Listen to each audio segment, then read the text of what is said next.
दुआ घुरे आहे साईं जमील आहे मथां ॿिया साईं मूंखे मुंहिंजे पारां दुआ बि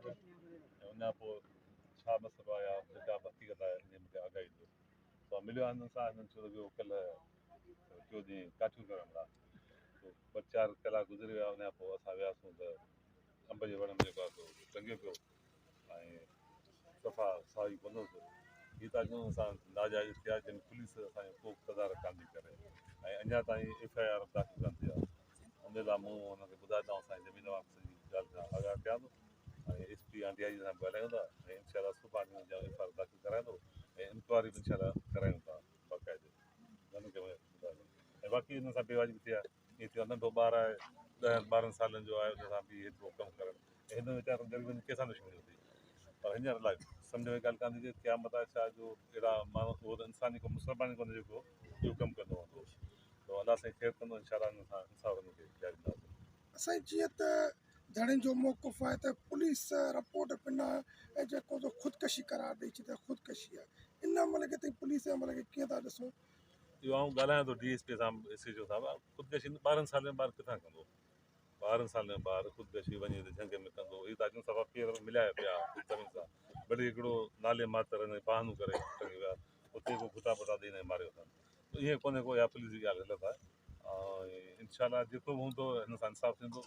ऐं का बि हिन सां बेवाजी कान थींदी ऐं हिन सां अॼु मूं वाइदो कयो आहे त साईं खे ॿुधायां थो ऐं इनशाला सुभाणे FIR दाख़िल करे साफ़ सुथरी जांच करायूं था महिरबानी ठीकु आहे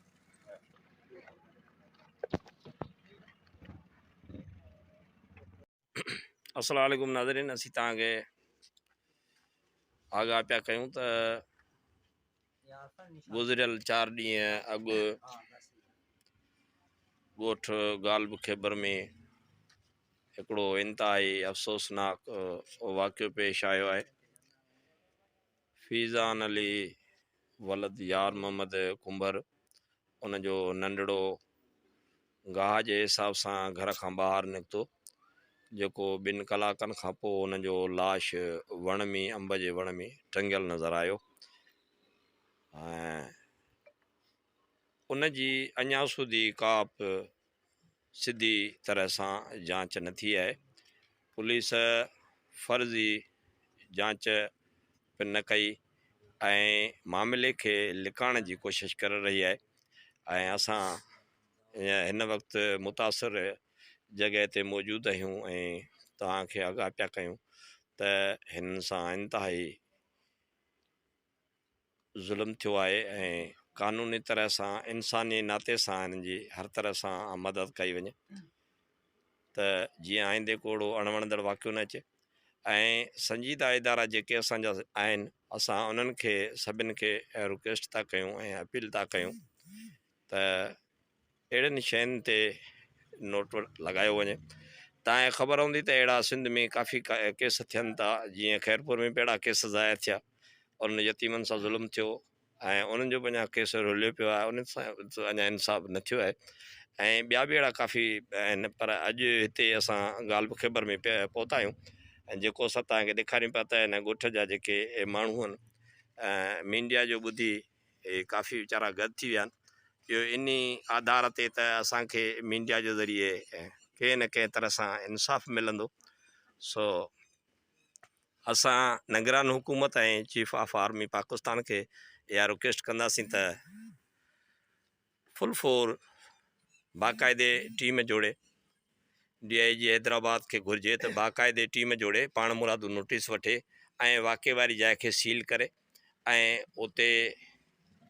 सही नमूने सां शफ़ाफ़ जांच कराराए ऐं हिन में जेके किरदार मुलवस आहिनि उन्हनि खे वाखो करे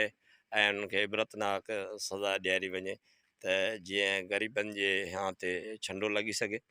इंतिहाई अफ़सोस ऐं रंज सां चवणो थो पवे त असांजे सिंध में मिसकिन माण्हू इंतिहाई हर तरह सां परेशान आहे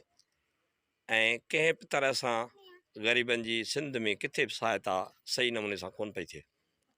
सो असां संजीदा इदारा ऐं जेके असांजा